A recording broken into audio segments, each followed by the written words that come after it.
Assalamualaikum warahmatullahi wabarakatuh. Bismillahirrahmanirrahim. Innal hamdalillahi nahmaduhu wa nasta'inuhu wa nastaghfiruh. Wa na'udzu billahi min syururi anfusina wa min sayyiati a'malina. May yahdihillahu fala mudhillalah wa may yudlil fala hadiyalah. Asyhadu an la ilaha illallah wahdahu la syarika lah wa asyhadu anna Muhammadan abduhu wa rasuluh salawatullahi alaihi wa ala alihi wa sahbihi wa man tabi'ahum bi ihsanin ila yaumiddin wa sallama tasliman katsira. Amma ba'd. Ma'asyiral muslimin, para hadirin dan hadirat yang dimuliakan oleh Allah Subhanahu wa ta'ala. Pada kesempatan yang telah lalu kita telah sebutkan di antara hukum-hukum berkaitan dengan jenazah.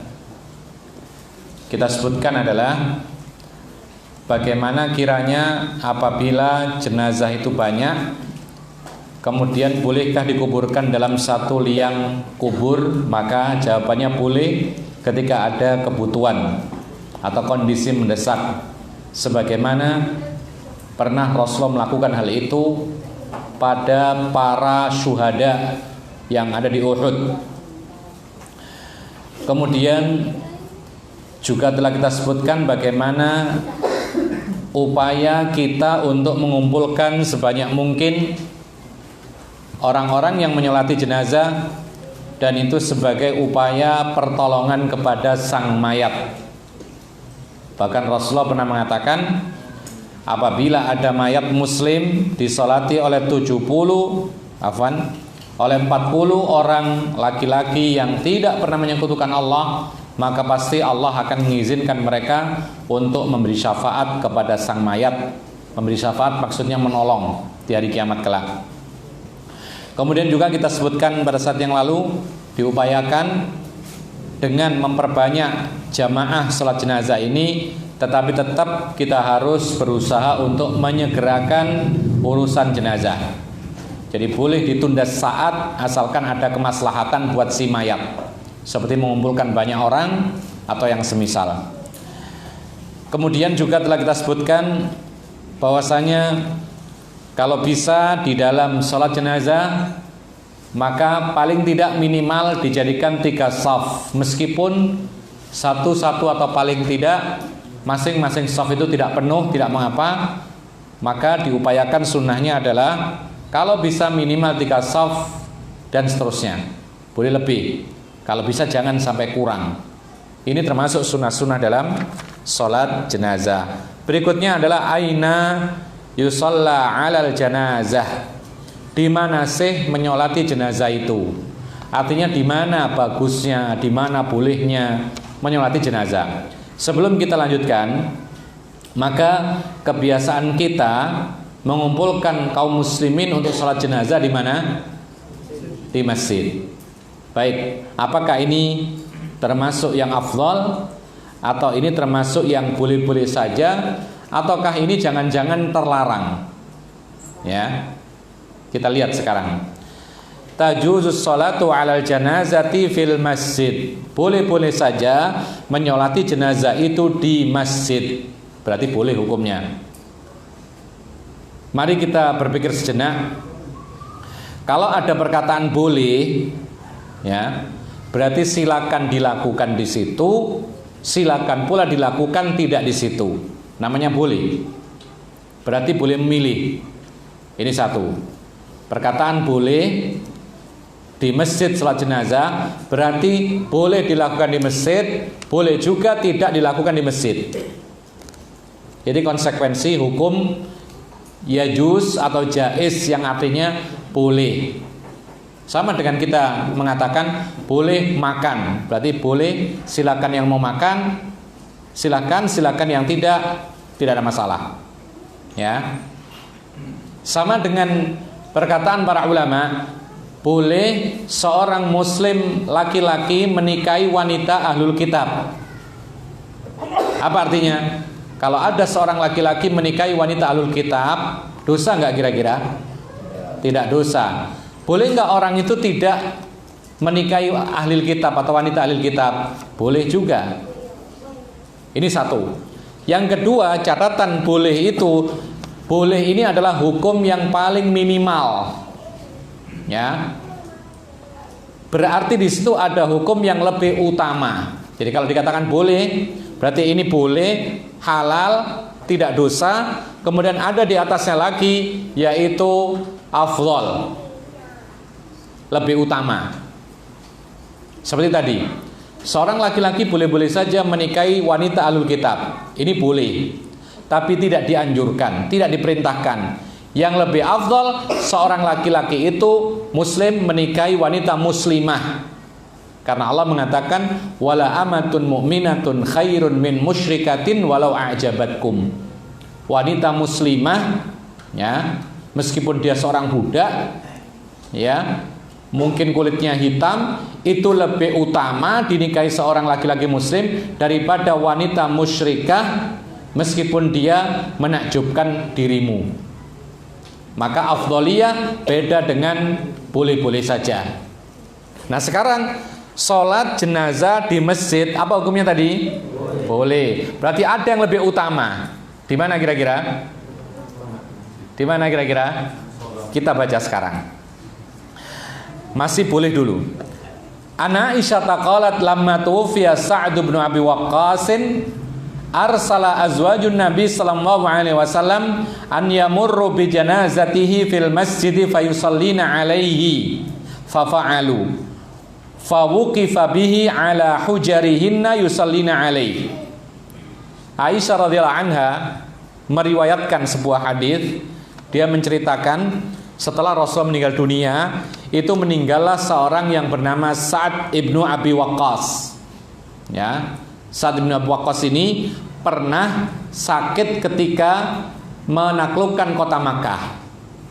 Jadi dia ini orang Makkah dahulunya.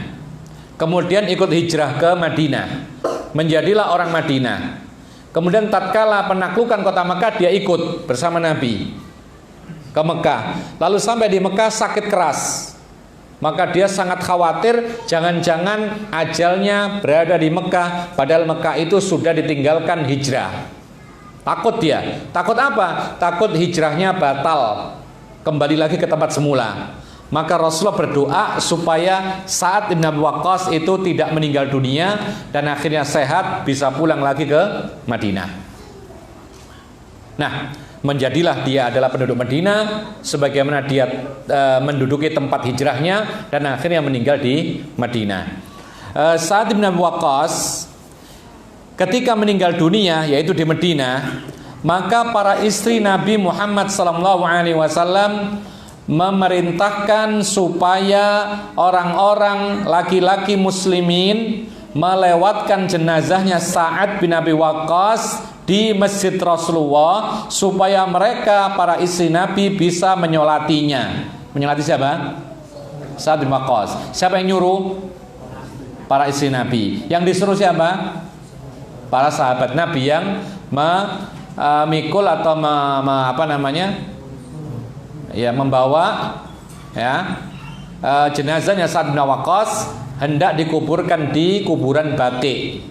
Maka para istri Nabi minta jangan langsung ke Baqi, tapi mampirkan ke masjid supaya kami bisa menyolatinya. Pertanyaannya sekarang, apa kaitannya istri-istri Nabi dengan Masjid Nabawi?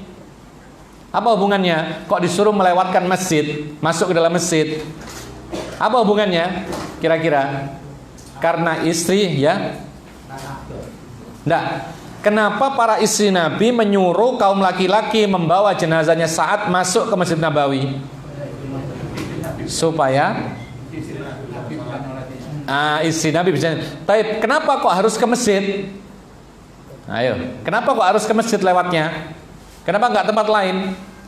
Karena rumahnya para istri itu dekat sekali dengan Masjid Nabawi, tinggal selangkah saja. Bahkan terbatas hanya dengan dinding. Jadi tidak meminta ke tempat lain. Bahkan nanti akan ada keterangan supaya diletakkan di pintu-pintu rumahnya para istri Nabi. Nah, kemudian maka diberhentikanlah jenazah itu di depan kamar-kamarnya istri-istri Nabi sallallahu alaihi wasallam. Ukhrija bihi min babil janaizi alladzi kana ilal maqa'id. Kemudian dikeluarkanlah jenazahnya saat ini dari pintu janaiz. Jadi di Madinah itu ada pintu namanya pintu jenazah. Kenapa? Karena jenazah dahulu kalau masuk Masjid Nabawi itu lewat dari situ kemudian keluar di baliknya. Ya. Wallahu alam apakah itu yang dikenal dengan babus salam atau yang semisal, yang jelas salah satu pintu Masjid Nabawi ada dahulu pintu janaiz. Kemudian alladzi kana ilal maqaid fa balaghahunna annan nasa abu dzalika wa qalu ma kanatil janaizu yudkhalu bihal masjida fa balagha dzalika Aisyah fa qalat ma asra'an nasa ila an ya'ibu ma la ilma lahum bihi abu alaina an yamurra bi janazatin fil masjidi wa ma shalla Rasulullah sallallahu alaihi wasallam ala Suhail bin Baydha illa fi jawfil masjid.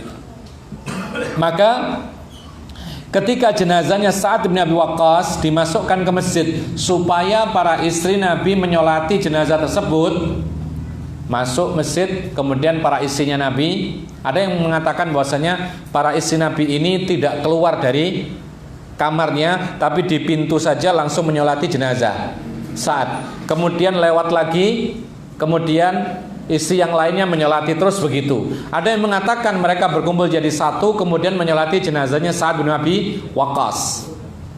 Ya. Yang penting jenazahnya Sa'ad bin Abi Waqqas sebelum dikuburkan dilewatkan masuk ke dalam Masjid Nabawi dengan tujuan para istri Nabi supaya bisa menyolati jenazah Sa'ad bin Abi Waqqas. Ini intinya. Nah, sudah selesai. Lalu kabar tersiar bahwasanya ini adalah perkara yang baru, bahwasanya sunnah Rasul sudah ditinggalkan, bahwasanya sekarang jenazah mulai dimasukkan ke dalam masjid, padahal dahulu tidak dimasukkan ke dalam masjid. Maka kabar ini sampai ke telinga para istri Nabi yang mana mereka lah yang meminta jenazah itu dimasukkan ke masjid. Kemudian kabar berita itu adalah orang-orang mencela perbuatan ini. Perbuatan apa ini? Memasukkan jenazah ke dalam masjid. Mereka mengatakan dulu itu jenazah tidak pernah dimasukkan ke dalam masjid. Jadi mereka mengatakan demikian. Ini tergesa-gesa, makanya tercela, tergesa-gesa itu. Jadi mereka menghukumi sebatas pengetahuan mereka. Mereka mengatakan padahal dahulu tidak ada jenazah dimasukkan masjid, tapi sepeninggal Rasulullah jenazah dimasukkan masjid dan disolati di masjid. Kabar itu tersiar sampai ke telinganya Aisyah radhiyallahu anha. Apa kata Aisyah? Ma asra'an nasa an ya'ibu ma la ilma lahum bi. Betapa cepatnya manusia itu mencela sesuatu yang tidak mereka tahu. Jadi mereka mencela, mereka menyalahkan Aisyah, mereka menyalahkan isi-isi Nabi, mereka menyalahkan perbuatan yaitu sahabat Nabi memasukkan jenazah ke dalam masjid, disalahkan oleh mereka. Bahkan mereka berani mengatakan itu bukan sunnah Rasul misalnya. Pada zaman Rasul tidak pernah dimasukkan jenazah ke dalam masjid. Lalu apa kata Aisyah radhiyallahu anha?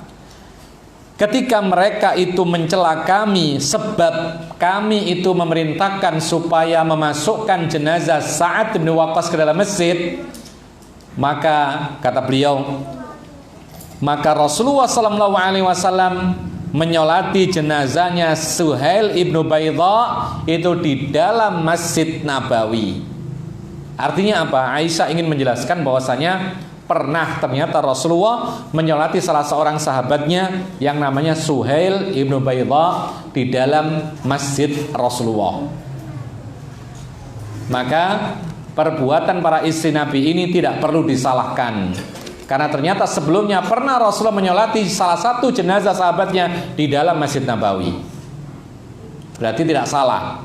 Oleh karena itu kita menyolati jenazah di masjid tidak ada masalah.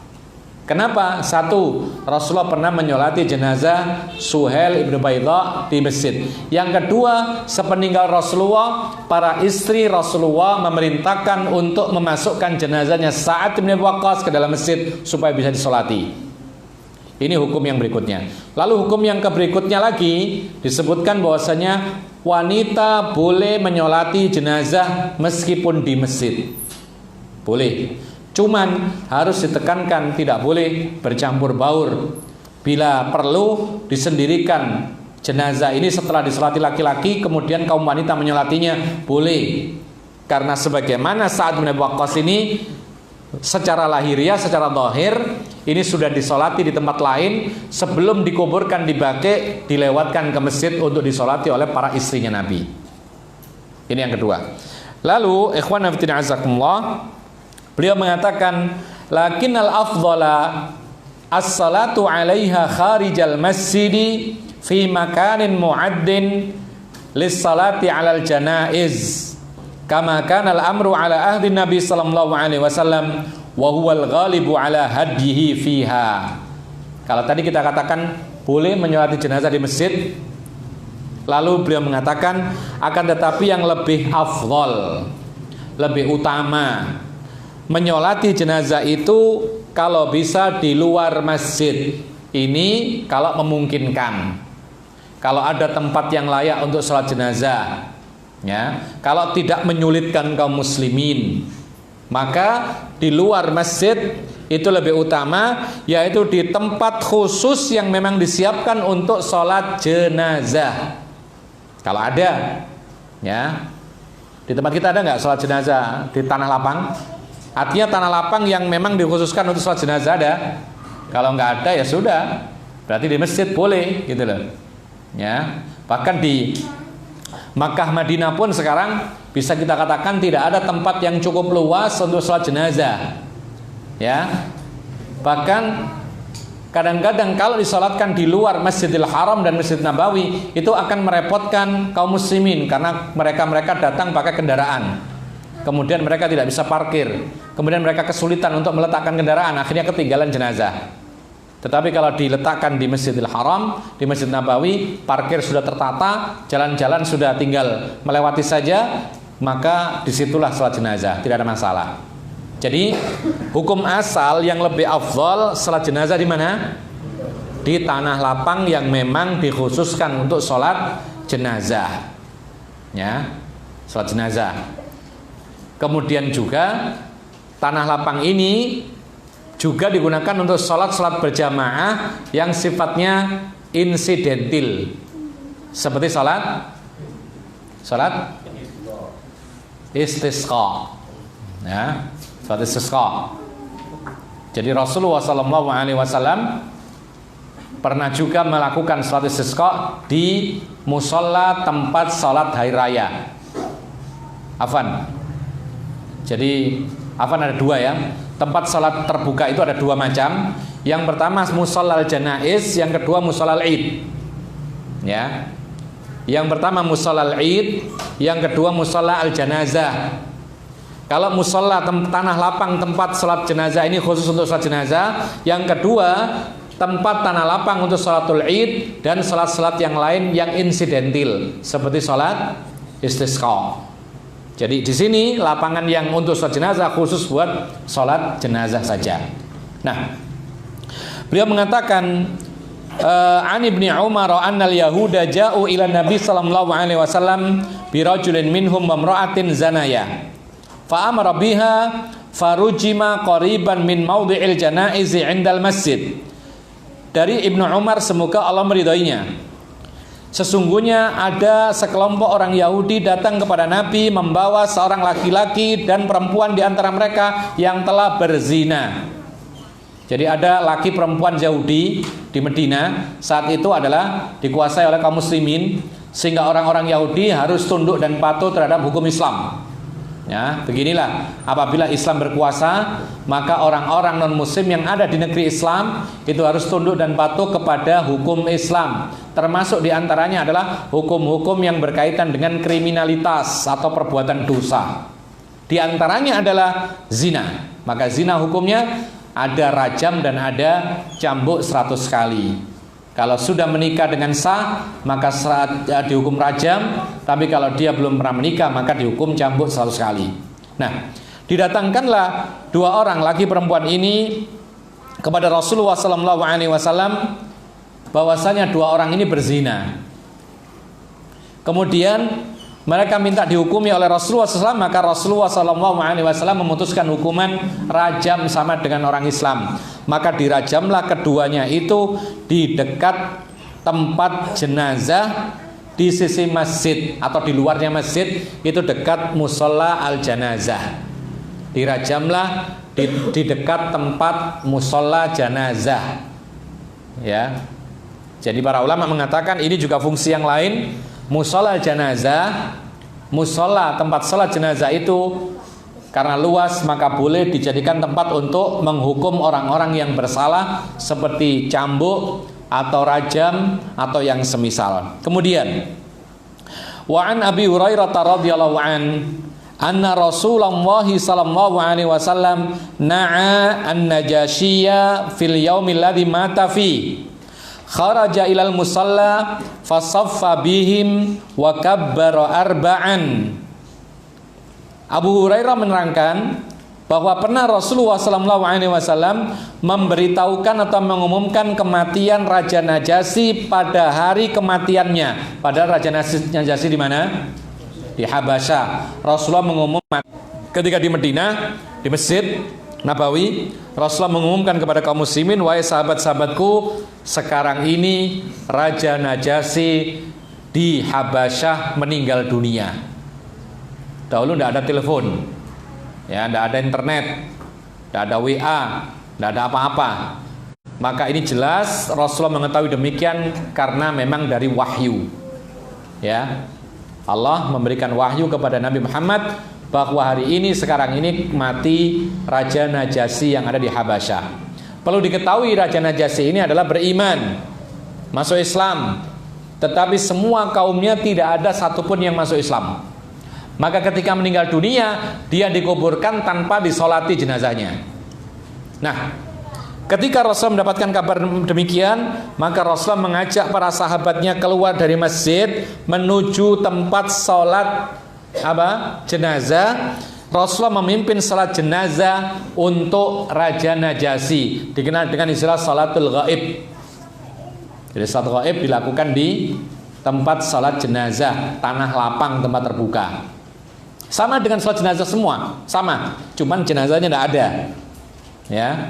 Dan pendapat yang kuat dalam masalah ini, salat ghaib itu hanya disyariatkan buat orang-orang yang meninggal dunia dan dia belum disolati oleh siapapun. Baik dia itu tinggal di negeri kafir, dia mati dalam keadaan muslim sendirian, lalu yang mengurusi orang-orang kafir dikuburkan tanpa disolati, atau mereka-mereka orang Islam yang meninggalnya secara mendadak atau jenazahnya hilang atau meledak, naik kapal, naik pesawat meledak, tidak diketahui jenazahnya kemana, maka mereka disolati jenazahnya. Seperti saat yang lalu ketika kita mendengar kabar ada pesawat yang hilang, ya, ada penumpangnya ratusan saat itu, kemudian tidak diketahui, ternyata mungkin meledak, kemudian masuk ke laut, hilang dan semisal. Maka mereka orang Islam mayoritas, maka disyariatkan bagi para kerabatnya atau orang yang mengenali korban tersebut untuk menyolati jenazahnya secara gaib. Kemudian ikhwanna fiddin azakumullah, lalu Rasulullah SAW membuat saf mereka, yaitu mengatur saf para sahabatnya di tempat terbuka untuk menyolati jenazah gaib bagi Raja Najasyi. Lalu Rasulullah memimpin salat jenazah dengan 4 kali takbir. Wala tajuzu sholatu al janazati bainal kubur. Catatan ini ya, tidak boleh salat jenazah di antara kuburan-kuburan yang ada. Maksudnya di dalam kuburan tidak boleh salat jenazah. Ya. Jadi kita membawa jenazah, kemudian belum dikuburkan di tengah-tengah kuburan, lalu kita menyolati jenazah, tidak boleh. Kenapa demikian? Li hadithi Anas, karena didasari oleh hadis Anas, anna Nabi sallallahu alaihi wasallam naha an yusalla 'alal janaizi bainal kubur. Kata Anas, Nabi Muhammad sallallahu alaihi wasallam melarang salat jenazah di antara kuburan-kuburan yang ada. Tidak boleh. Ya. Kenapa tidak boleh? Satu, karena larangan. Yang kedua, otomatis kalau kita mengadakan salat jenazah di kuburan, sebelum dikubur misalnya ya, pastikan kita mengajak orang bersaf. Di sana ada kuburan-kuburan yang akan terinjak. Sedangkan kita dilarang menginjak kuburan. Otomatis seperti itu, apalagi jumlahnya banyak, akan terinjak-injak kuburan, padahal di dalam Islam tidak boleh kita menginjak-injak kuburan. Ya. Nah, kecuali yang disebutkan oleh para ulama, yaitu sholat jenazah bagi orang yang ketinggalan sholat jenazah hadir. Rasulullah SAW pernah merasa kehilangan seseorang yang biasa menyapu masjid. Ditanya oleh Rasulullah kepada para sahabatnya, mana si fulan? Maka mereka mengatakan, meninggal Rasulullah pada malam hari. Kami kuburkan malam itu juga. Kami takut mengganggu engkau, sehingga kami tidak memberitahu engkau. Maka Rasulullah mengatakan, tunjukkanlah kuburannya si fulan tadi. Ditunjukkan, ternyata di dalam kuburan buat baqi. Kemudian Rasulullah menyolati jenazah di dalam kuburan tersebut. Maka hanya ini yang dibolehkan. Artinya apa? Sholat jenazah di kuburan itu boleh bagi orang yang ketinggalan sholat jenazah hadir. Ya, misal kita ini didapat kabar dari Surabaya, jenazah atau saudara kita meninggal dunia di Surabaya. Langsung kita berangkat, ingin ikut sholat jenazah. Ternyata di mana? Sampai pintu tol keluar macet, ya, sampai setengah jam. Kita sampai ke rumah duka, ternyata sudah selesai penguburannya. Maka kita dianjurkan untuk datang ke kuburan tersebut dan sholat jenazah di situ. Sebagaimana Rasulullah ketinggalan sholat jenazah, yaitu seorang yang biasa menyapu masjid. Ma'asyiral muslimina rahimakumullah. Ini menunjukkan kepada kita semua bahwa kita ini tidak boleh tergesa-gesa bersikap dan menghukumi. Ya, tidak boleh kita tergesa-gesa bersikap dan tergesa-gesa menghukumi. Lihat, ada orang-orang yang mengatakan bahwasanya istri-istri Nabi itu melakukan perbuatan-perbuatan yang aneh, memasukkan jenazah ke dalam masjid, padahal zaman Rasulullah belum pernah dimasukkan jenazah ke dalam masjid. Ini perkataan tergesa, tanpa meneliti. Padahal ternyata Rasulullah pernah memasukkan jenazah siapa tadi? Suhail ibnu Baydha, sholat jenazah di dalam masjid. Oleh karena itu, ikhwan fillah azakumullah, inilah ujian bagi kita. Allah Subhanahu wa taala menciptakan manusia memiliki tabiat tergesa-gesa. Ya. Allah mengatakan wa khuliqal insanu ajula. Manusia diciptakan memiliki sifat tergesa-gesa, dan tergesa-gesa itu asal usulnya dari syaitan. Wal ajalatu minasyaiton. At-ta'anni minallah wal ajalatu minasyaiton. Kehati-hatian itu dari Allah, sedangkan tergesa-gesa itu dari setan. Bedakan antara tergesa dengan bergegas ya. Kalau bergegas itu terpuji. Kalau tergesa-gesa, tergopoh-gopoh itu tercela. Lawannya tergesa-gesa apa? Lawannya bukan hati-hati. Kalau lawannya bergegas itu adalah iya. Kalau tergesa-gesa itu lawannya adalah bermalas-malasan.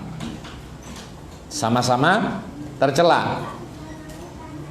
Kalau bergegas itu adalah, yaitu lawannya berhati-hati, sama-sama terpuji. Dan dua hal ini harus kita gabungkan, bergegas namun hati-hati. Makanya dalam mengurusi jenazah pun kita bergegas tapi tetap hati-hati. Mengantarkan jenazah jangan sampai lari-lari, karena jatuh. Tetap kita bergegas, berjalan dipercepat, tapi tetap hati-hati. Semua. Bahkan disebutkan oleh sebagian para ulama, ada sebagian para ulama mengatakan kecuali bertaubat itu harus tergesa-gesa. Jawabannya ini kurang tepat, karena Allah memerintahkan wasari'u ila magfirah. Apa artinya wasari'u? Bukan ajilu tetapi wasari'u. Artinya adalah bergegaslah, ya, bukan tergesa-gesa, tergopoh-gopoh dan semisalnya. Jadi kalau kita disuruh bergegas untuk bertaubat, jangan ditunda-tunda, ya. Makanya kita sebutkan pada saat yang lalu, termasuk kritikan buat panitia pengajian, kalau ada orang yang mau masuk Islam, ya, datang ke panitia pengajian, itu segera saja diislamkan. Karena sebagian di antara kita atau panitia pengajian itu menunggu tablik akbar supaya jadi daya tarik bagi kaum muslimin. Tidak perlu seperti ini. Nanti kalau seandainya dia mati sebelum waktu tablik akbar, siapa yang tanggung jawab? Mati dalam keadaan belum masuk Islam, maka dimasukkanlah Islam, ya, kemudian setelah itu ada acara apa, yang penting sudah masuk Islam dahulu, ya. Oh, tidak apa-apa dimasukkan Islam sekarang, nanti ketika tablik akbar diulang misalnya. Ini pun juga termasuk tidak ada syariatnya mengulang syahadatain padahal dia sudah masuk Islam terlebih dahulu. Jangan-jangan ini hanya karena dilihat orang, maka niatnya tidak benar, ya. Nah, ma'asyiral muslimina rahimakumullah, demikianlah manusia ini diciptakan dalam keadaan punya tabiat tergesa-gesa. Dan tergesa-gesa itu tercela dalam semua perkara. Tergesa-gesa kalau dilakukan dalam perkara apapun, maka memperburuk sesuatu tersebut, apapun bentuknya, ya. Kita sholat dilakukan dengan tergesa-gesa, bisa batal sholat kita. Bukankah Rasulullah SAW pernah didatangi oleh seseorang yang masuk ke dalam masjid, kemudian sholat 2 rakaat, tapi terlalu cepat, tergesa-gesa, ya, mematuk seperti ayam memakan biji-bijian. Tidak ada tumak ninah dan ketenangan, yang ada hanya tergesa-gesa. Setelah sholat 2 rakaat datang menghampiri Rasulullah, mengucapkan salam, dijawab salam oleh Rasulullah, tapi Rasulullah mengatakan, irji' fasalli fa innaka lam tusolli. Baliklah kamu lagi, kamu itu belum sholat, sholatlah lagi. Padahal dia sudah sholat, ya. Hadisnya muttafaqun alaih. Sholat lagi 2 kali, datang kepada Rasulullah, ditolak lagi, disuruh sholat lagi. Sampai 3 kali, balik kepada Rasulullah, disuruh sholat lagi. Sampai dia mengatakan, ya Rasulullah, la uhsinu ghaira hadza. Aku tidak bisa lagi sholat lebih baik daripada yang tadi ini. Jadi memang sehari-hari begitu sholatnya cepat, ya. Maka Rasulullah mengajarkan sholat itu demikian, rukuk, sujud, tumak nina, menghadap kiblat, membaca ini dan itu, diajarkan oleh Rasulullah. Artinya tergesa-gesa dibawa sholat, maka sholat itu rusak. Tergesa-gesa dalam doa, maka doanya ghairu makbul. Apa ghairu makbul? Tidak dikabulkan. Bagaimana tergesa-gesa dalam doa? Rasulullah mengatakan doa seorang muslim pasti dikabulkan kecuali tergesa-gesa. Bagaimana tergesa-gesa? Kata Rasulullah, ditanya, maka orang tergesa-gesa dalam doa itu, dia mengatakan saya sudah berdoa tetapi Allah tidak mengabulkan, lalu berhenti tidak berdoa. Inilah tergesa-gesa. Itu salah satu sebab doa kita merdud, tidak diterima oleh Allah, ya. Dalam doa juga demikian, akan merusak doa kita. Bahkan ikhwan nafiddin azakumullah, di dalam berjalan pun kita tidak boleh tergesa-gesa. Bergegas boleh, bahkan itu termasuk sifat Rasulullah, karakteristik Rasulullah. Jadi Rasulullah kalau berjalan itu seperti turun dari bukit. Jadi agak merunduk ke depan, kemudian cepat. Tapi bukan tergesa-gesa, ya. Tetap tenang, bersahaja, berwibawa, tetapi kelihatan dia ini bersemangat. Itu bukan tergesa-gesa tapi bergegas. Itu karakteristik Rasulullah. Jadi orang Islam mestinya demikian kalau berjalan, yaitu bergegas, tidak terlalu tergesa-gesa, tidak tergopoh-gopoh, dan juga tidak terlalu malas, ya. Dan itu menunjukkan bahwa dia adalah orang yang semangat dan orang yang sehat. Nah, sampai-sampai seandainya kita ini berjalan kaki kemudian mendengar sholat telah diiqomati, ya, maka tidak usah lari. Karena apa? Karena dalam Islam kita tidak boleh tergesa-gesa meskipun jalan untuk mendatangi masjid.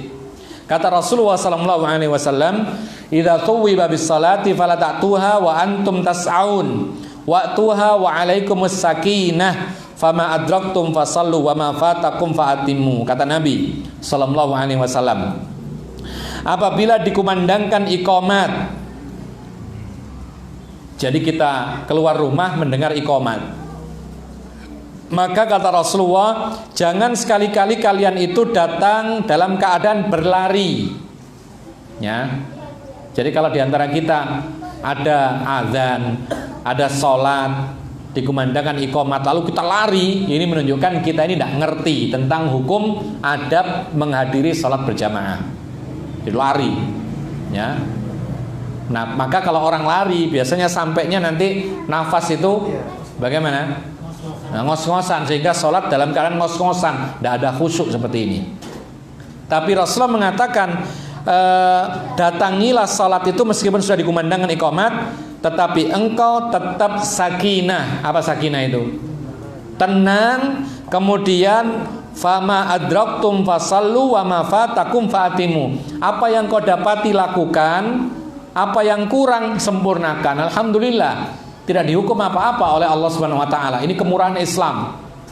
Ya, asalkan kita tidak bermalas-malasan, tidak memang tiduran, azan tidur, lalu qomat langsung loncat, bukan begitu. Itu pekerjaan anak kecil biasanya. Ya. Tetapi kita berusaha untuk mendatangi ketika ada azan, kita ngambil wudhu, setelah itu sholat sunnah di rumah, lalu berjalan ke masjid. Ternyata terlambat, tidak ada masalah.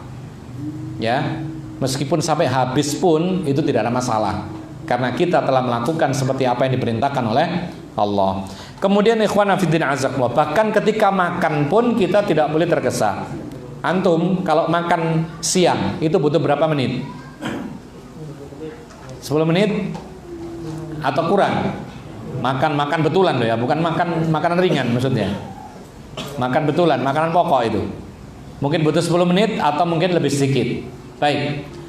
Seandainya kita sedang makan lalu terdengar sholat diiqomati, kita akan ingin tergesa-gesa makan supaya kita dapat sholat berjamaah, atau kita terus makan kemudian akhirnya tidak dapat berjamaah. Ada sebuah hadis Rasulullah SAW mengatakan di dalam sebuah hadis riwayat Bukhari, beliau bersabda, "Idza kana ahadukum 'ala at-ta'ami fala ya'jal hatta yaqdiya hajatahu min wa in uqimatis shalah." Ini petunjuk Nabi. Apabila di antara kalian sedang dalam keadaan makan, ya, maka jangan tergesa-gesa sehingga dia selesaikan hajat makanannya meskipun sholat telah diiqomati. Bahkan ada hadis, la salata bi hadratit ta'am. Tidak ada sholat, tidak sah sholat ketika makanan sudah siap. Kita mau berangkat, kita mau makan, kemudian Allahu Akbar, asyhadu alla ilaha illallah, qomat. Ini mau makan ini. Makanan kita tunggu-tunggu dari tadi, baru matang.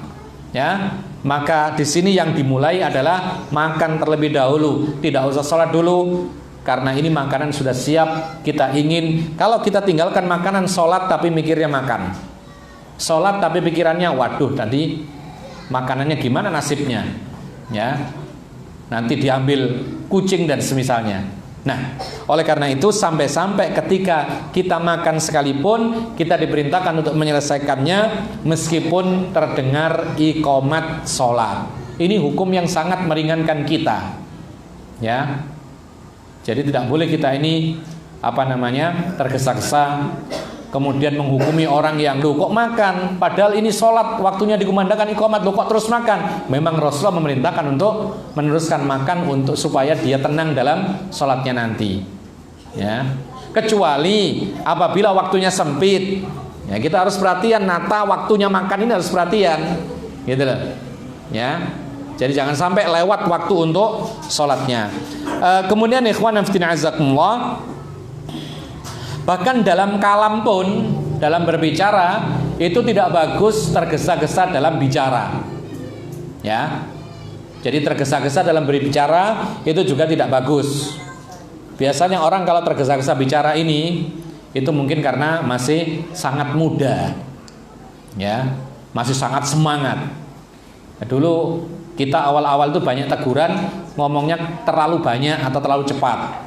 Maka kita berusaha untuk mengurangi, ya, memelankan. Tapi kadang-kadang masih kecepatan juga, ya mohon disampaikan, ditegur. Nah, ada sebuah hadis Aisyah radhiyallahu anha mengingkari orang-orang yang berbicaranya itu terlalu cepat. Aisyah. Kemudian Aisyah mengatakan, "In kana Rasulullah sallallahu alaihi wasallam la yuhadditsul haditsa law sya'al 'adu an yuhsiyahu aqsahu," akhrajal Bukhari. Kata Aisyah radhiyallahu anha, Rasulullah itu kalau berbicara itu tidak seperti kalian. Bicaranya Rasulullah itu, seandainya ada orang yang mau menghitung satu persatu maka bisa dihitung. Saking pelannya dan saking sedikitnya perkataan Nabi. Ya. Makanya kalau kita itu ingin berbicara, ingat hadis Rasul, barang siapa yang beriman kepada Allah dan Rasulnya, maka dalam berbicara kebaikan, kalau tidak bisa maka diam. Diam itu lebih baik daripada bicara salah atau jelek. Ya, sementara sebagian di antara kita suka berbicara. Nah, kemudian ikhwan fillah azakumullah, bahkan Rasulullah sallallahu alaihi wasallam pun pernah ditegur oleh Allah. Pernah ditegur oleh Allah ketika berusaha menghafalkan Al-Quran. Ini pelajaran berharga bagi kita para santri, ya, yang tergesa-gesa inginnya mau selesai menghafal Quran. Pengennya selesai kemudian tinggal, artinya tidak mau murojaah. Ini penyakitnya anak-anak santri tahfidzul Quran. Jadi kalau sudah selesai, senang seperti merdeka, kemudian Al-Quran diabaikan, tidak dibuka selama sebulan. Maka ini adalah pertanda yang tidak baik. Rasulullah SAW ketika beliau mengucapkan ucapan-ucapan ketika mendapatkan wahyu, Rasulullah mengulang-ulangnya dengan segera-segera, bergegas-gegas atau tergesa-gesa. Maka Allah menegur dalam surat Al-Qiyamah ayat 16, la tuharrik lisanaka lita'jala bih. Wahai Muhammad, janganlah engkau itu menggerak-gerakkan lisanmu untuk yaitu tergesa-gesa dengan Al-Quran. Biasa saja, bergegas boleh, tapi tidak perlu tergesa-gesa. Ma'asyiral muslimina rahimakumullah. Adzan. Ya, adzan dulu kemudian kita lanjutkan lagi. Silakan. Allahu a'lam.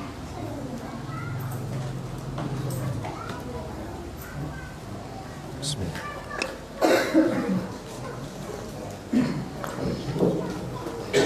Allahu akbar, Allahu akbar. Allahu akbar, Allahu akbar. Asyhadu an la ilaha illallah. Asyhadu an la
depan sama tengah ya.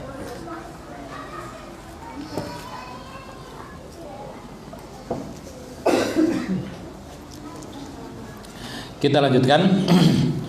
Kembali kepada masalah tergesa-gesa itu tidak baik dalam semua hal.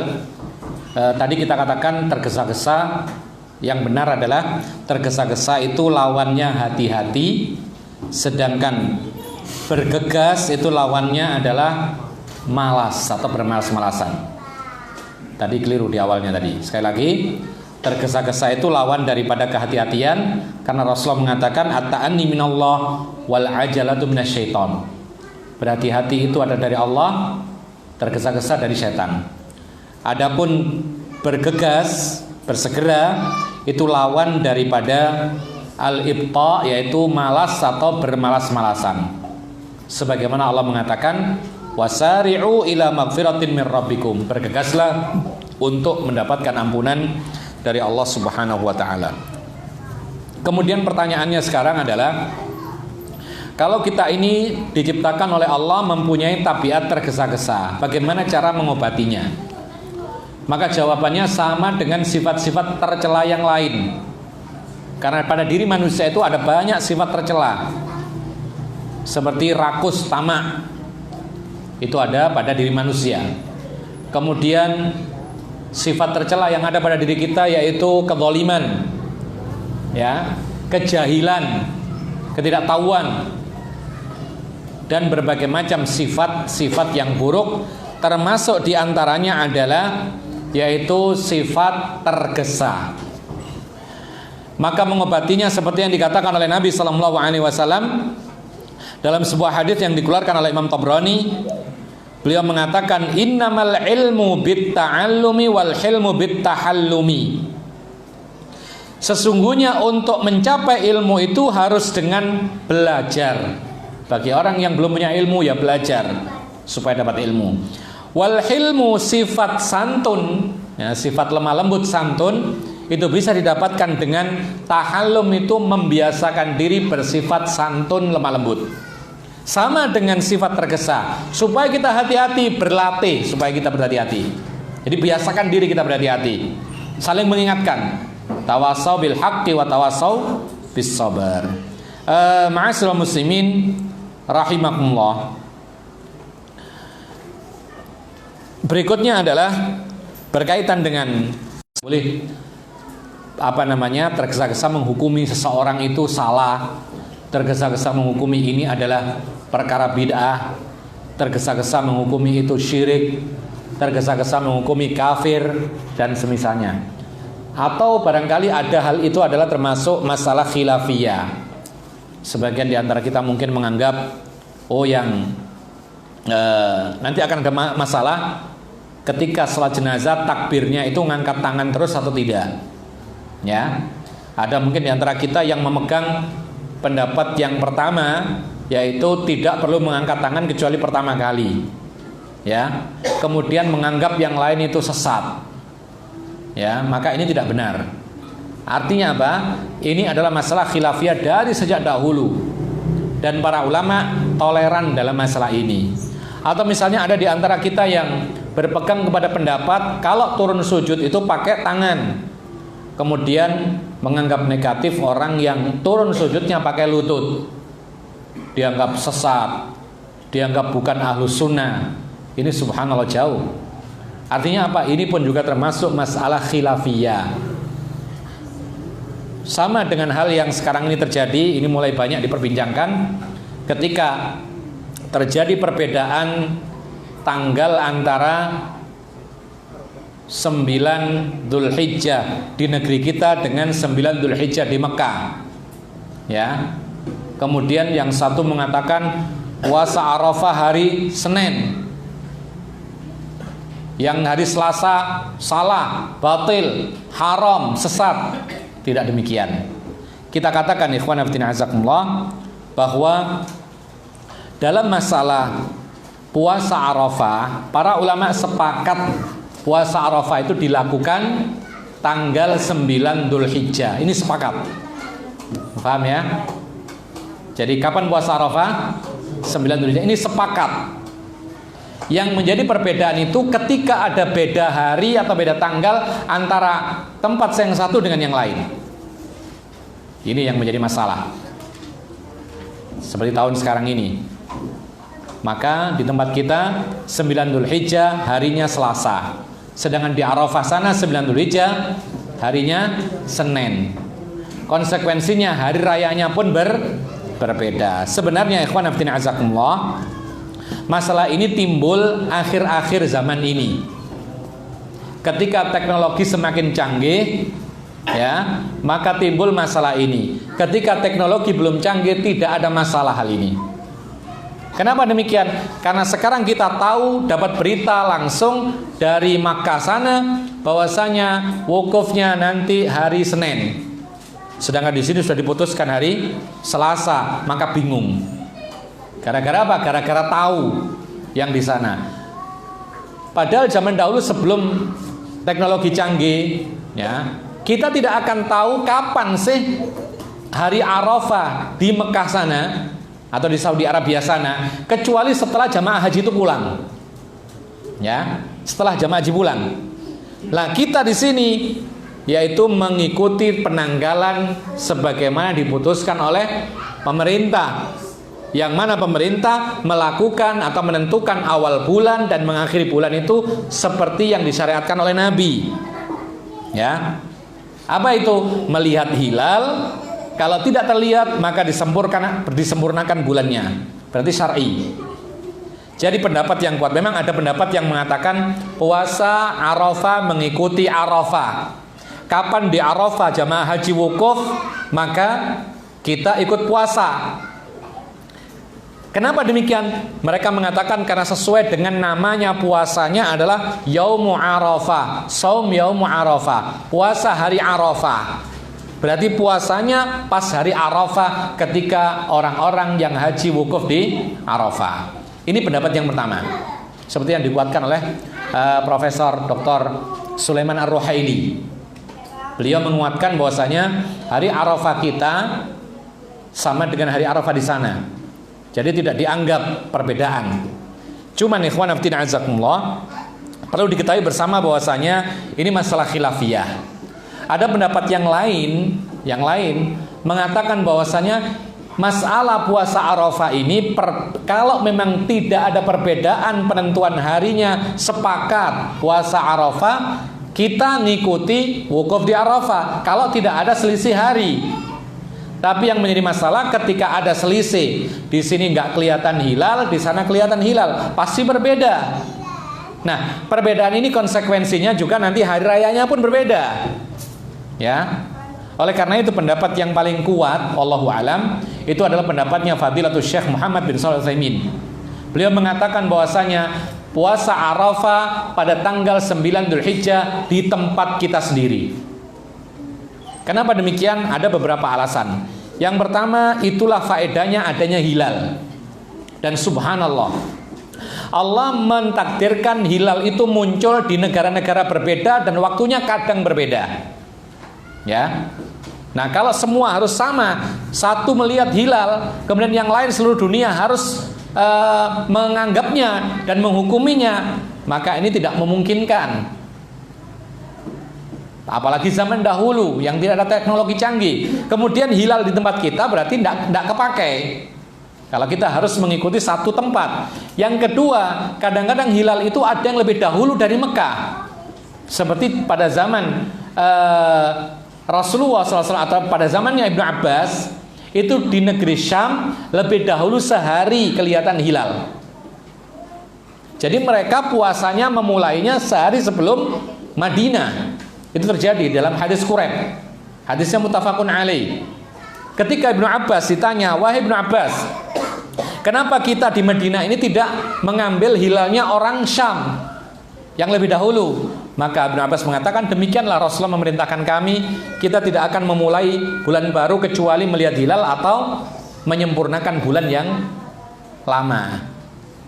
Jadi di sini menunjukkan bahwasanya perbedaan munculnya hilal di negeri-negeri yang berbeda itu sudah terjadi pada zaman dahulu. Ya. Yang kedua, ikhwan fillah azakumullah, kita katakan tadi masalah ini timbul karena kita mendengar dan mengetahui di sana adalah berbeda dengan kita hilalnya. Ketika ratusan tahun atau bahkan mungkin ribuan, 1000 tahun lebih, ya, itu belum maju teknologi, itu di mana-mana berbeda dan itu tidak dipermasalahkan oleh Allah dan Rasulnya. Jadi ketika kita ini semakin canggih teknologi, baru kita tahu mendengar di sana lebih dahulu, maka kita bingung, loh kita kok belum. Jadi perbedaan penentuan tanggal ini sudah terjadi ratusan, mungkin bahkan 1000 tahun lebih, dan itu tidak disoalkan atau tidak dipermasalahkan oleh Allah dan Rasulnya. Andaikan itu salah, maka mestinya Allah menjelaskan nanti suatu ketika harus sama misalnya. Ternyata Allah Subhanahu wa taala membiarkan. Ya, oleh karena itu ikhwan fillah azakumullah, sekali lagi dinamai puasa hari Arafah itu karena apa? Karena jamaah haji wukufnya di Arafah, dan wukuf di Arafah itu mengikuti tanggal berapa tadi? 9 Dzulhijjah di tempatnya masing-masing. Kita wukufnya atau kita nggak wukuf ya, kita 9 Dzulhijjahnya hari Selasa, sedangkan di sana wukuf tanggal 9 Dzulhijjah itu hari Senin. Tidak ada masalah sebagaimana pada zaman-zaman yang telah lalu itu berbeda. Nah, kalau sekarang kita harus mengikuti di sana, hari rayanya kapan kira-kira? Kalau seandainya kita puasa Arafahnya ngikuti wukuf di Arafah, berarti hari Senin. Hari rayanya kapan? Berarti Selasa. Padahal dalam hari raya Rasulullah mengatakan hari raya Idul Adha dirayakan bersama-sama kaum muslimin secara berjamaah. Maka kalau kita ngambil pendapat yang mengikuti puasa itu wukuf di Arafah, nanti akan terbelah menjadi 2 hari rayanya. Tapi kalau kita kembalikan kepada keputusan pemerintah setempat, ya, karena kemarin tidak terlihat hilal, maka kita akan menyatu. Tidak ada perbedaan dalam berhari raya, demikian pula dalam berpuasa. Bahkan Rasulullah mengatakan as-sauma yauma yasumun nas. Puasa itu dilakukan bersama-sama kaum muslimin sedang berpuasa. Jadi pendapat yang lebih benar demikian, tapi kita tidak menyalahkan, tidak kemudian menyesatkan yang berpendapat harus mengikuti yaitu wukufnya orang-orang di Arafah, karena memang ini adalah yaitu perbedaan pendapat di kalangan para ulama. Yang paling penting adalah kita jangan tergesa-gesa menghukumi atau menyesatkan orang lain ketika masalah itu adalah masalah khilafiyah. Wallahu a'lam bishawab. Ada yang bertanya barangkali?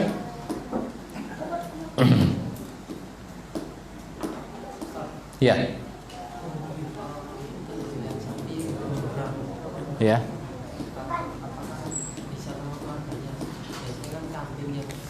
Oh ya. Ya. Penyembelihan kambing atau sapi. Apakah menyembelih sapi itu kan untuk 7 orang bisa maksimal ya? Apakah maksudnya di sini 7 orang itu keluarganya masing-masing dapat? Jawabannya iya. Ya. Jadi Rasulullah SAW menentukan yaitu menyembelih 1 ekor. Dahulu para sahabat Nabi itu menyembelih 1 ekor sapi, 1 ekor onta itu untuk 7 orang dan keluarganya masing-masing. Sama dengan 1 ekor kambing itu adalah untuk 1 orang, anggota keluarganya sudah masuk mendapatkan pahala. Ini maksudnya. Jadi 1 ekor kambing dalam 1 rumah semuanya dapat pahalanya, diwakili oleh 1 orang kepala keluarganya. Makanya Rasulullah mengatakan ayuhan nas ala kulli ahli baitin udhiyatun fi kulli am. Kata Nabi sallallahu alaihi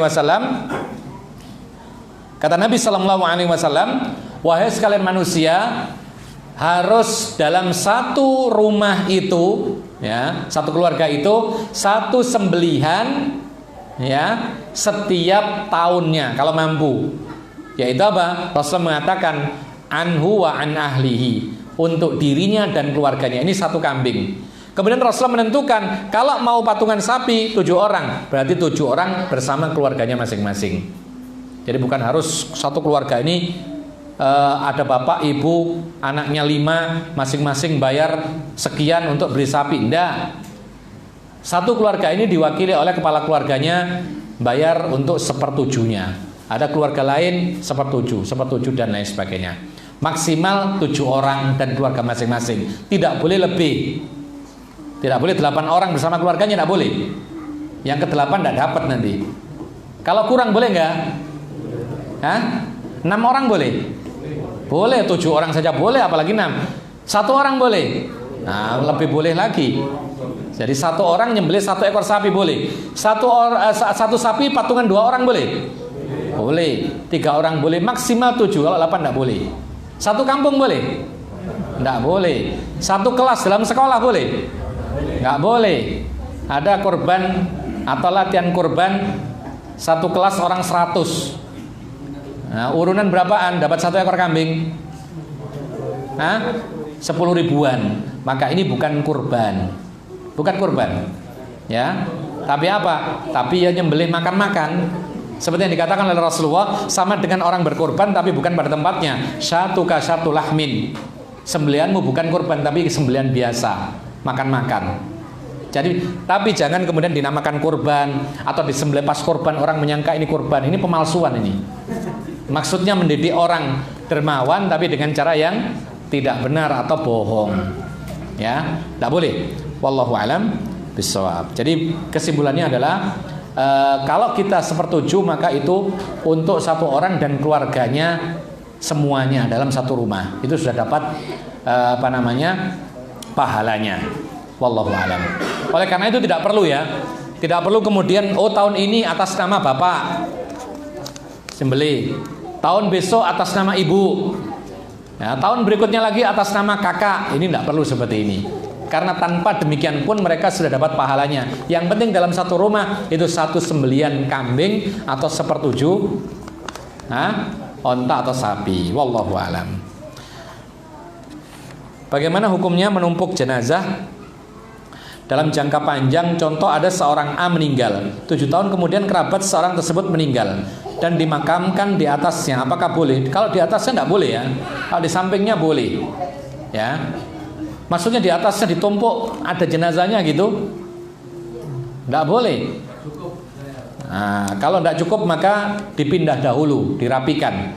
Seperti di Mekah itu di kuburan Ma'la, kita tahu waktu menguburkan jenazah itu kita tanyakan bagaimana dengan yang lama-lama. Itu yang lama-lama diambil kemudian dirapikan di tempat yang lebih padat. Kemudian tempat-tempat yang lain dipersilakan yang baru-baru jenazahnya. Jadi dirapikan, diambil semuanya, tulang-tulangnya kemudian dirapikan di tempat yang lebih banyak menampung tempatnya. Jadi boleh seperti itu. Tapi kalau langsung ditumpuk padahal ada jenazahnya, maka ini menyakiti jenazah. Dalam Islam, Rasulullah mengatakan kasru idhamil mayyiti ka kasrihi hayyan. Mematahkan tulang mayat itu sama dengan mematahkan tulang orang hidup. Ya, jadi kalau misalkan ada mayat, ya, kemudian ditumpuki sesuatu, ya, ditumpuki dengan mayat yang lain, maka akan tertekan, tersakiti, sama dengan menyakiti orang yang hidup. Padahal di situ mayat kan biasanya supaya tidak terkena tanah langsung ada papan, kan gitu. Ditutup papan baru kemudian diuruk dengan tanah. Kalau dahulu pada zaman Rasulullah itu dikasih bata-bata, batu bata. Dihindarkan daripada jatuhnya tanah langsung kepada mayat ini supaya tidak menyakiti. Wallahu alam bissawab. Ya. Ada yang lain? Ya. Seorang wanita meninggal sama suami. Ya. Kan ada masa iddahnya. Iya. Praktek sholat dia dulu masa iddah itu bagaimana? Yang diri di rumah atau dia keluar? Ya. Bagaimana dengan seorang wanita yang tinggal mati oleh suaminya? Ada masa iddah, bagaimana prakteknya? Kalau ditinggal mati oleh suaminya ada 2 hal yang paling penting dan wajib dilakukan. 1 masa iddah, ya. Yang kedua ihdad. Masa iddah ini adalah menunggu masa 4 bulan 10 hari. Bukan 3 bulan ya. 4 bulan 10 hari karena Allah mengatakan walladzina yutawaffawna minkum wa yadharuna azwajan yatarabbasna bi anfusihinna arba'ata asyhurin wa asyra. Wanita-wanita yang tinggal mati oleh suaminya, maka dia harus menunggu masa 4 bulan 10 hari. Ya. Jadi tidak boleh dia menikah lagi kecuali melewati 4 bulan 10 hari. Kecuali kalau dia hamil, maka masa iddahnya sampai melahirkan, sehingga bisa pendek, bisa panjang. Ditinggal mati oleh suaminya dalam keadaan hamil 9 bulan. Ya. Maka masa iddahnya berapa lama? Ya.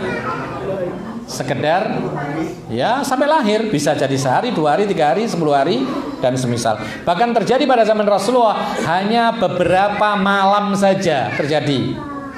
Ya, Subai'ah al-Aslamiyah itu ditinggal mati suaminya dalam keadaan hamil tua, beberapa malam lahir, kemudian dia dipinang oleh orang lain. Boleh di sini. Yang kedua adalah masa yang namanya ihdad, menjauhi perkara-perkara yang mengantarkan pernikahan atau menarik orang lain untuk menawarkan dia menikahinya. Apa itu? Pertama, 4 bulan 10 hari tidak boleh bersolek, tidak boleh memakai perhiasan, tidak boleh memakai baju yang indah, tidak boleh keluar rumah, apalagi musafir. Bahkan para ulama mengatakan, andaikan kebetulan hari raya maka tidak usah keluar untuk sholatul id. Ya, ini masa. Makanya sebagian para ulama mengatakan ketika ada menyampaikan teka-teki ilmiah, kadang-kadang ulama begitu. Jadi menyampaikan teka-teki ilmiah, sebutkan satu wanita yang tidak boleh keluar untuk sholatul id. Padahal semua wanita disuruh keluar oleh Rasulullah, sampai yang haid pun, ya kan? Maka jawabannya, wanita yang sedang menjalani masa ihdad, ditinggal mati suaminya. Ya. Jadi 4 bulan 10 hari, maka termasuk hukum-hukum diantaranya adalah tidak boleh meminang, tidak boleh dipinang, tidak boleh menikah apalagi, ya, sampai 4 bulan 10 hari baru kemudian dia dibolehkan untuk menikah lagi, memakai pakaian yang lainnya dan semisalnya. Dan ini hukum yang lebih ringan jika dibandingkan dengan wanita alul jahiliyah, 1 tahun penuh pada zaman sebelum Islam. Yaitu apa? Ditinggal mati suami maka menunggu masa 1 tahun penuh. Tidak boleh mandi, tidak boleh ganti pakaian, pakai baju yang paling jelek, tinggal di gubuk yang jelek, ya. Tidak boleh bersih-bersih diri 1 tahun penuh. Sehingga kalau sudah 1 tahun penuh, diambilkan burung merpati kemudian untuk menggosok-gosok daki. Dalam hadis Bukhari. Maka burung merpati yang dipakai menggosok daki setahun ini, itu biasanya kalau sudah selesai menggosok-gosok sebelum keluar, ditaruh burung merpatinya mati. Burung merpati. Karena apa? Karena terganggu dengan daki yang ada pada wanita ini. Kemudian setahun baru keluar, baru mandi dan semisal. Berat. Maka dalam Islam diringankan hanya 4 bulan 10 hari, itu pun masih boleh mandi, ya. Boleh pakai sabun dan semisal boleh. Ya. Bahkan boleh juga tinggal di rumahnya, bahkan harus tinggal di rumahnya, tidak usah pindah dari rumahnya, kecuali kalau darurat, takut di rumah itu tidak ada kawannya, boleh pindah ke tempat yang aman. Wallahu alam bissawab. Ya. Ya. Pengertian keluar rumah itu gimana? Pekarangan atau rumahnya dia? Rumahnya dia. Dalam itu pekarangan. Artinya kalau misalnya pekarangannya itu ada pagarnya, masih boleh. Sehingga tidak dilihat oleh orang lain. Tidak dilihat orang lain. Karena intinya tujuannya adalah supaya apa? Supaya tidak ada orang yang membicarakan pernikahan, tidak menawarkan diri untuk menikahi dia. Ya. Cuman ada rukhsah keringanan, yaitu sindiran boleh. Sindiran boleh. Tapi kalau meminang, berniat untuk menikahinya, ngomong langsung dan semisal, tidak boleh, meskipun oleh orang tuanya sendiri. Tapi kalau sindiran boleh. Disebutkan oleh para ulama, ada seorang laki-laki menyampaikan sindiran kepada wanita yang sedang mengalami masa iddah. Apa itu? Limithliki la tu'awwadhu. Ya. Jadi berpesan si laki-laki karena tertarik dengan dia mengatakan, orang seperti engkau ini jangan sampai lewat. Ini sindiran. Maka seperti ini masih boleh. Ya, jangan sampai ketinggalan, jangan sampai terlewatkan. Sayang kalau terlewatkan dan semisal, ini masih boleh. Tapi kalau nyata-nyata saya mau nikahi kamu, ini tidak boleh.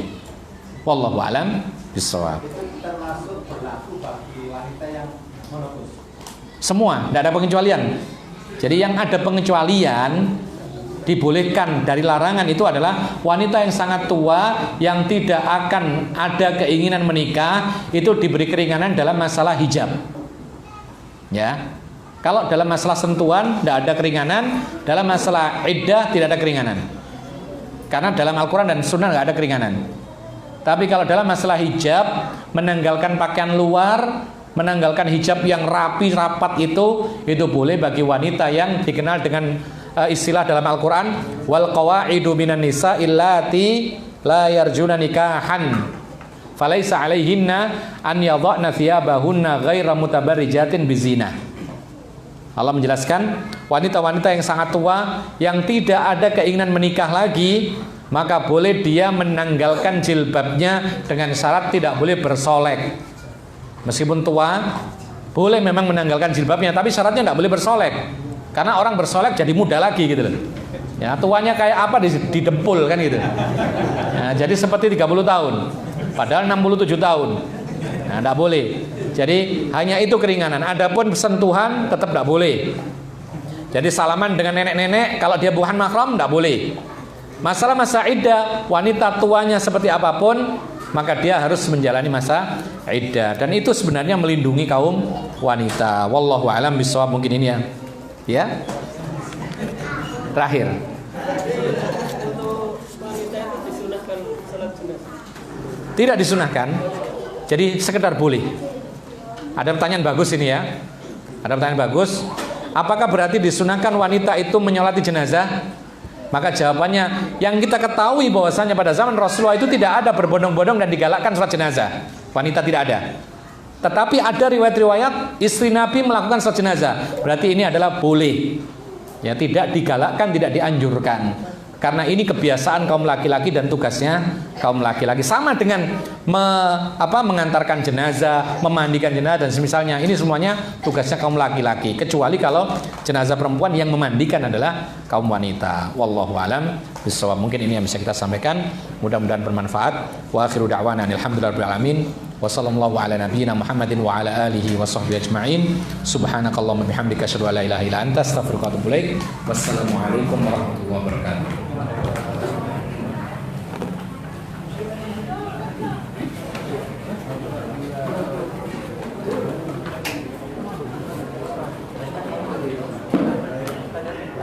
Thank you.